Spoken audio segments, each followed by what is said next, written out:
ડભોઈ વડોદરા માર્ગ પર ટાયર ફાટતા અકસ્માત સર્જાયો છે।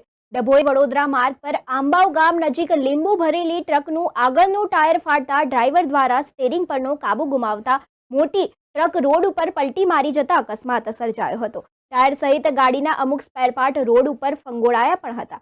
જોકે અકસ્માતમાં કોઈ પણ જાનહાનિ થવા પામી નથી। હૈદરાબાદથી લીંબુ ભરીને નંદાસણ જતી કર્ણાટકની ટ્રક ડભોઈ વડોદરા SOU માર્ગ આંબાવ ગામ નજીકથી વહેલી સવારે પસાર થઈ રહી હતી, ત્યારે અચાનક આગળનું ટાયર ફાટતા ડ્રાઈવરે સ્ટીયરિંગ પરનો કાબુ ગુમાવતા ગાડી રોડ પર પલટી મારી ગઈ હતી, જેને લઈને રોડ ચોકઅપ થવા જઈ પામ્યો હતો અને તેની સાથે જ વાત કરીએ વાહન ચાલકોને ડાયવર્ઝન મારવાની પણ ફરજ પડી હતી। ડ્રાઈવર દ્વારા નજીકના ટ્રાન્સપોર્ટરને જાણ કરતા તાત્કાલિક ગાડીનો માલ રેફર કરાવીને તાત્કાલિક ટ્રકને ક્રેનની મદદથી સાઈડ પર કરીને રોડ ખુલ્લો કરાયો હતો। જ્યારે ડ્રાઈવરને પૂછતાછ કરતા આ ઘટનામાં 5 થી 6 લાખનું નુકસાન થયું હતું। સદનસીબે કોઈ પણ જાતની જાનહાનિ થઈ નથી।